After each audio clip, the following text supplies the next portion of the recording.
My name is Barrister Nabeel Awan. I am a career civil servant belonging to the Pakistan Administrative Service.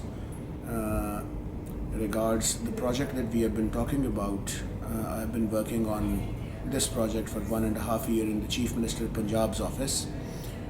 Regards the project, its efficacy, its operations, I would say that the most important factor in its sustainability and in its effectiveness is the solid and potent leadership that comes from the top of the civil service or either comes from the top of the political structures in the province.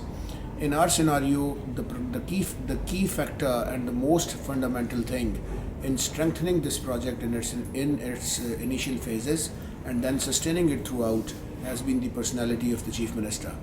The Chief Minister is reputed to be a doer, a deliverer, and a person who comes down hard on corruption. So when this project took off, it gained its momentum because of the thrust that Chief Minister gave to it.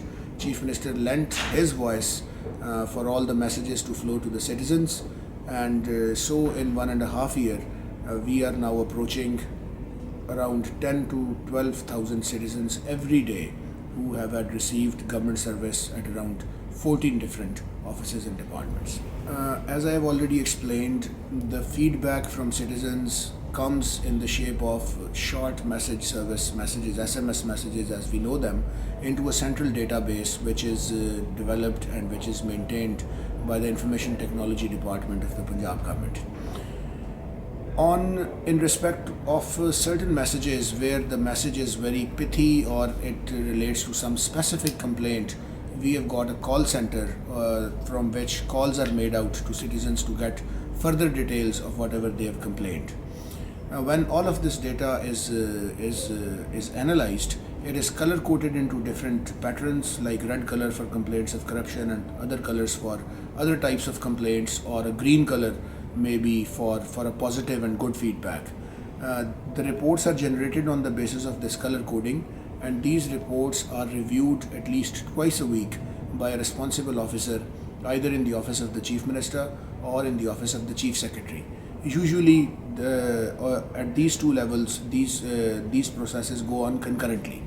When I have been reviewing these reports in Chief Minister's office for around 1 year, and twice a week we would sit down, aided with certain other colleagues, and the reports would come before us, and then based on trends and patterns that we could see in negative feedback regarding certain offices, we would take decisions to remove those officers. They could be posted out, they could be transferred to less lucrative positions. All of these would be civil servants. These won't be the elected or public officials. They would be civil servants, and we have suspended them from service, or in certain cases we got criminal cases registered against those officials against which there were complaints of heavy corruption. Usually in property registration offices, the complaints would be pertaining to corruption and bribery, and in many cases the whole of the staff of a registration branch was changed. It was transferred. In certain cases, criminal cases were registered against them. The highest officials on this side, I would say that district officers of health, based on negative feedback regarding the status of services in district headquarter hospitals. On civil administration side, we have removed the assistant registrars for property documents, and on police side, couple of in charge police stations have also been removed because of their slackness in dealing with rescue calls made by citizens. I think the real strength of this model lies in couple of facts. Briefly, one, that it is not a complaint registration center or a complaint cell where professional applicants can come, or people like touts would come and drop in certain applications only to blackmail and harass government officials. It is government reaching out to citizens in a proactive manner and asking them what happened with you when you went to this office to do XYZ service.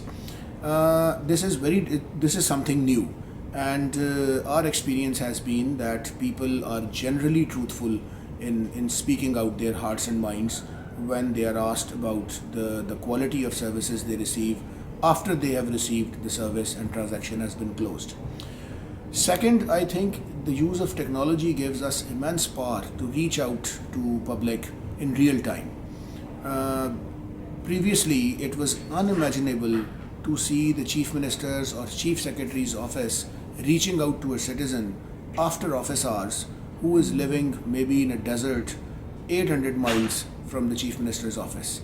So now, since the SMS, the technology, or the telephone call, because mobile is everywhere, everyone has got a mobile, and any linkage that is built on this technology, I think it raises the whole equation out of the space game.